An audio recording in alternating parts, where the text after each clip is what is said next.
astronauts to the moon. Ignition sequence start. 2, 1.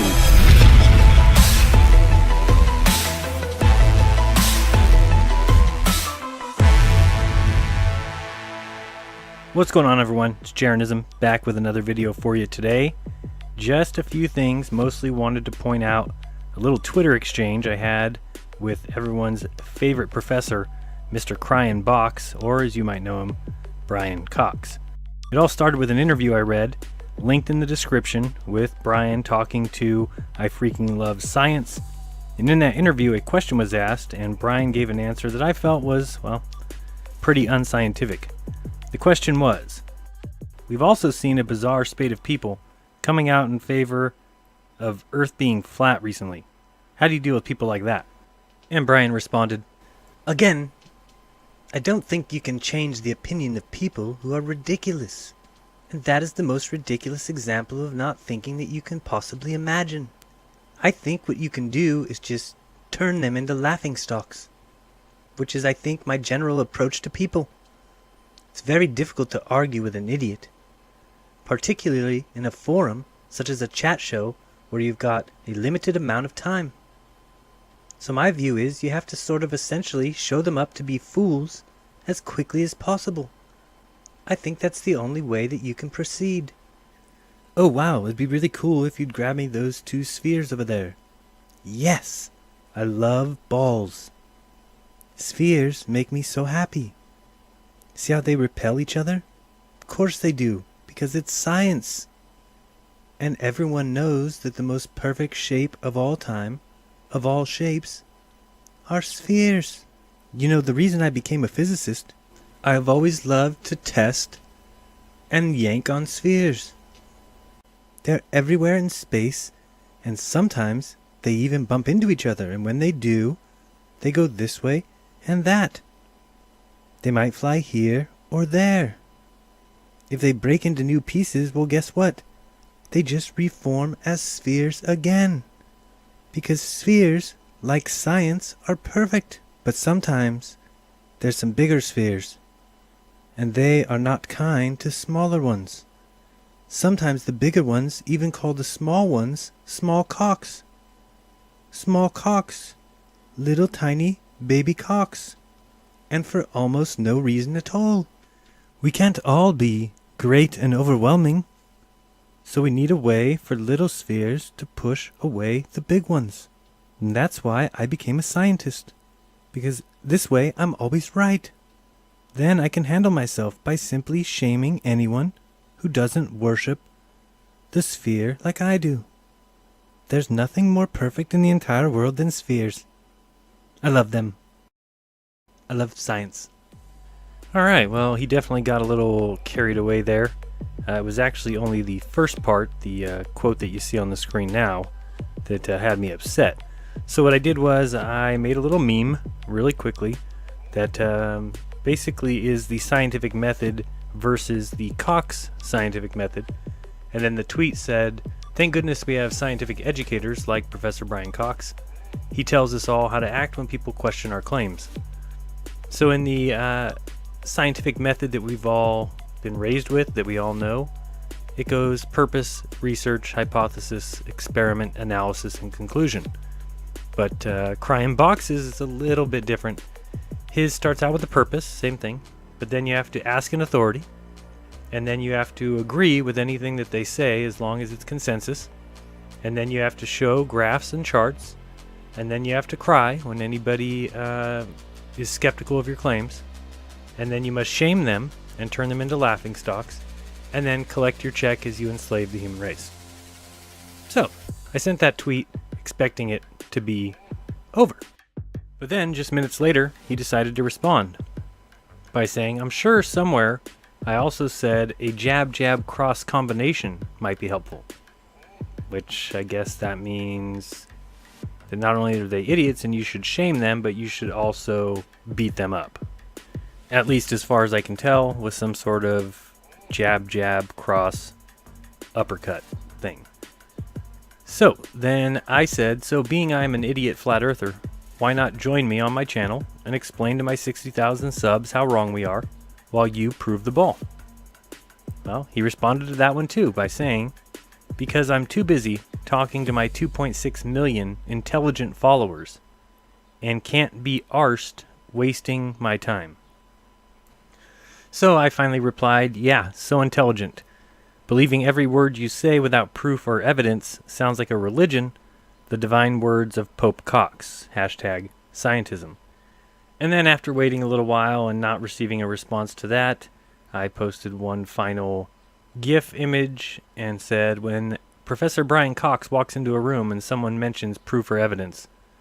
And that's got to be the funniest thing ever. Could watch this over and over again. Here comes Brian Cox and, oh, proof, evidence? Oh, can't do that. Oh, proof, evidence? No. Sorry, ain't gonna do it. Alright, and then I also tweeted out this little Final Jeopardy question here. Let's play. The category is frauds. These pathetic clowns have spent nearly 60 years lying to the world and pretending they can travel in space, while faking moon landings, rovers on Mars, and images of Saturn, and even faking satellites. They have stolen over $1 trillion from the U.S. taxpayer. NASA. Hello. NASA. You have to wait till the NASA. NASA. You guys aren't playing right. NASA. Alex. NASA. NASA. What are you guys... NASA. NASA. Yeah, what are you doing? NASA. This isn't how you play. NASA. NASA. NASA. NASA. NASA. NASA. Alright, but that's not even how you play. I guess all three of you won. Johnny, tell them what they won. You lucky three have just won a worthless trip to Cape Canaveral! You and a guest will fly round-trip coach on the ISS while you... round-trip coach on the NASA Super Guppy while you enjoy a 2-day tour at Kennedy Space Center. Yes, for only $125 you get to witness what your tax money already paid for. Plus, you'll enjoy a short walk to the gates when you pay only $10 for priority parking. Yeah, you may think this prize already included too much for you three, but of course we have much more. Because while you eat, learn at the same time while you pay $199 for lunch with a space actor. Yes, you and your guest will each get to eat lunch for $199 each with an astronaut, asking whatever questions we give you to ask. And after your food settles, you'll get to expand your imagination while you get an up-close and personal look with a model of the space shuttle. That's absolutely right. You'll get to enjoy a tour of the set where scenes from space and the shuttle were filmed. Look but don't touch. The shuttle that braved the vacuum of space is very delicate. And just when you think your day is over, jump aboard as we count down to blast off as you enjoy a bus tour of the facility. Yes, you and your guests will get to inspect the swamp and even see the tallest building in the history of the world, the VAB. Yes, the VAB is so large, it has its own climate and even its own population and economy. And when that tour is over, we invite you back inside, where you can be like NASA as you fake it with a green screen. You'll see how the magic all works as we magically transport you to orbit. Then, you get to magically transport something to us when you spend the rest of your money at the gift shop. Who can't live without a NASA cup or a special edition NASA keychain on sale right now for $39.99? And when you finally spent your last dollar, go backstage with us to see how we spend our money as we pay off the round earth shill Joe Rogan. Enjoy the laughs that come with purposefully fooling the world's population.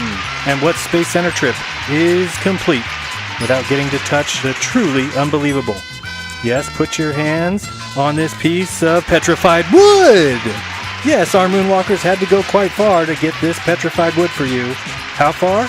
Well, why don't you tell us while you lean back and take a lesson in how we use helium as you and your friend enjoy a real-life NASA rocket launch. Don't forget to plug your ears as up, up, and away.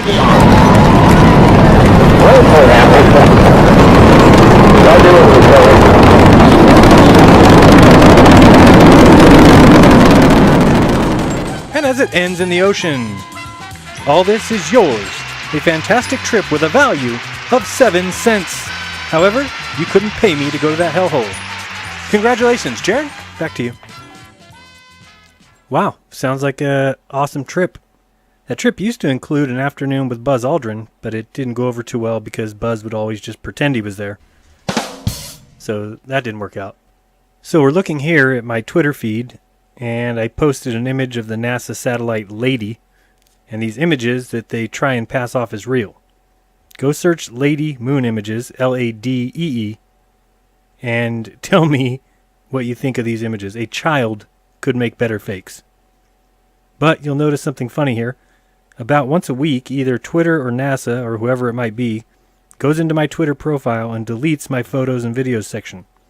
Could it be because I only post images and videos showing NASA to be frauds? So you'll see as I scroll up here that now there are only 5, and those will surely be gone soon. Here's one of the images taken by Lady. And to think that Kryenbach said if you question the moon landings, you need a new brain. Well, anyone who thinks this is an actual photo of the moon has completely lost their mind. Certifiably crazy. But I don't know, Brian is pretty smart and scientific and all. Has anyone seen his charts on climate change? Wow. Facts. Oh, by the way, I have a chart as well of the latest scientific findings in the globe versus flat earth debate. Looks like flat earth is just flying past the globe. Wow. Ask my friends. You'll see there is a definite consensus. And here's Brian talking with climate denier, which I'll call a skeptic, Malcolm Roberts. And a great job by Malcolm holding his own as Brian tries to tell him how this chart equals facts. The absolute consensus is that human action is leading to an increase in average temperatures. Absolute consensus. I know you may try to argue with that, but you can't. No, not in my So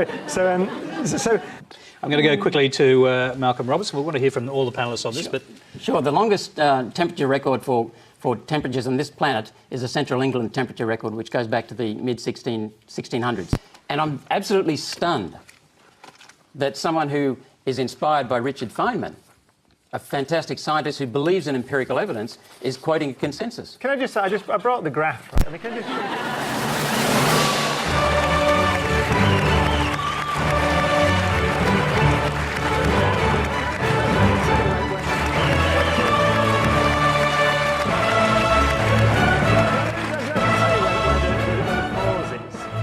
The pause that's off. Watch here his right hand, how much it's shaking from anybody who dare questions his graph.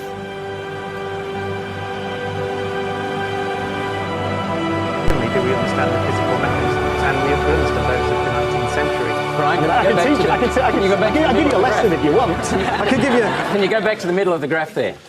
Yeah, that graph. Yeah, the peak in the middle? Yep, What year is that? that's about 1941. Yeah, 1930s and 40s were warmer than the current decades. Where's that? Well, no, what's the data source? Well, not exactly. No, the original records are. The original records are far warmer. But the other thing that tells me that graph has got something wrong with it. okay, I'm just going to pause here. So you're hearing. It was an El Nino year. Both were El Nino years. That's the point you're taking out of Malcolm, just context. 1 second. You're hearing the interpretation of a highly qualified scientist, and you're just saying, I don't believe it. Is that right? I'm saying two things. I'm saying two things. First of all, that the data has been corrupted, and we know that the 1930s What do you were mean by warmer than corrupted? today. Yeah. Corrupted? What do you mean corrupted? Been manipulated By who?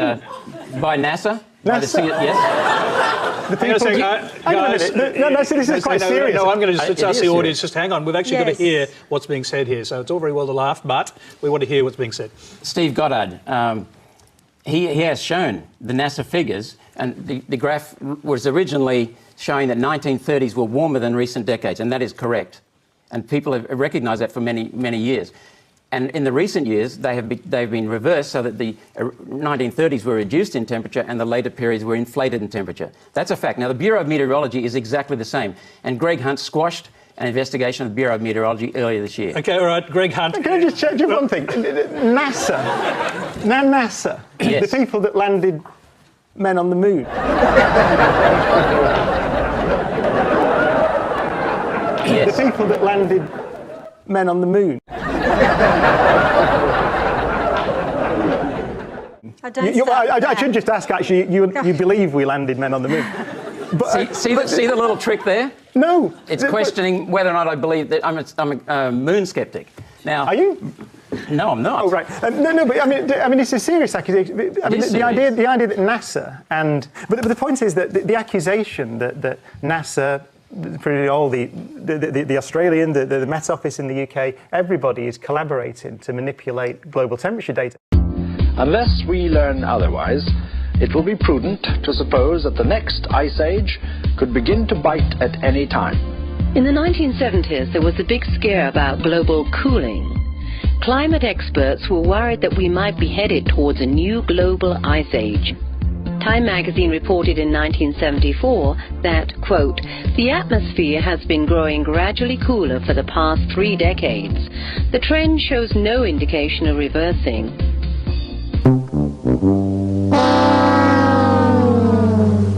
These are all experts in their field, and they advise us on what is real and what is not real. And as far as I'm concerned, where politics comes into play is how to implement their advice. They advise us on what is real and what is not real, and they advise us on what is real and what is not real. And as far as I'm concerned, politics should be based on empirical evidence. All policy should be based on empirical evidence. I've heard consensus, which is not science. I've heard appeals to authority, which is not science. I've heard various illusions. You've seen a graph.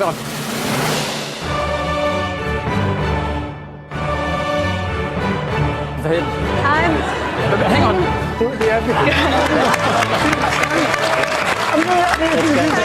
Hang on. Hang on, Brian. One of your inspirers is Richard Feynman. Richard Feynman says it doesn't matter how beautiful, how emotional your theory. If the evidence does not suit, it is wrong. That's what Richard Feynman says. And what we need is not just empirical evidence. Can I have 1 minute? We need empirical... Hang on. We need empirical evidence that demonstrates and proves cause and effect.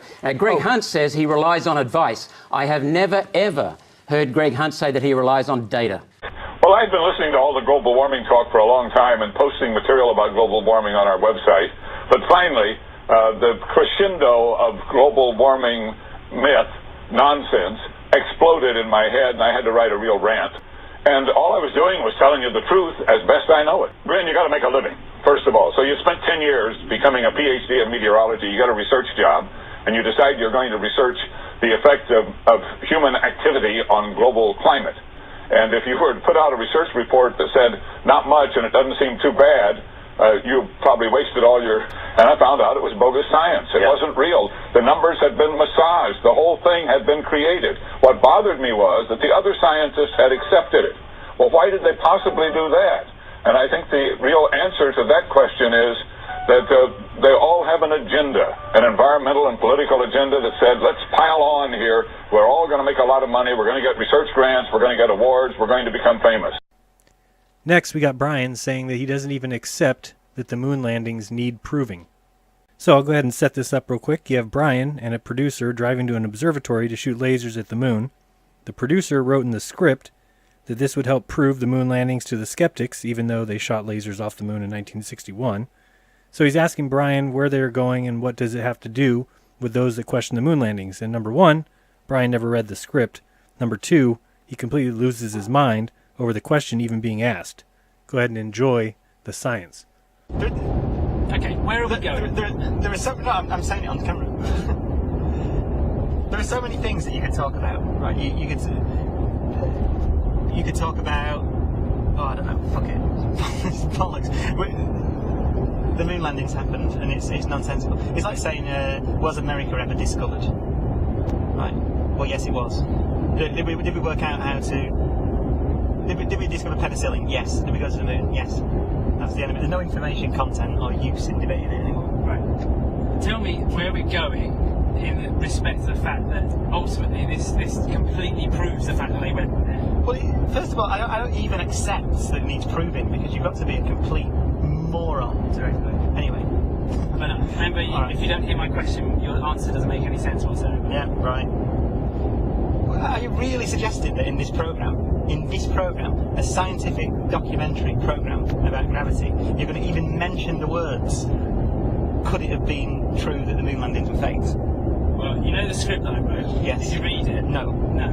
There we go. Does it say something about the moon landings? It says something like, it's a comedy throwaway line. I'm not saying that we're saying that it didn't happen. It's a comedy throwaway line in that, of course it bloody happened, because I fire a laser at the moon and it sends it back. It's a silly thing to have said.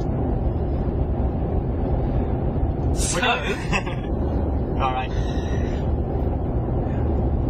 Where are we going and what does it prove or not prove, and who cares? We're going to the laser range. We're going to the lunar... We're going to the... Where are we going? Where are we going? McDonald Observatory. McDonald Observatory. So, Brian, no interest in proving your claims, huh? Just laugh at people, throw graphs at people, cry a lot.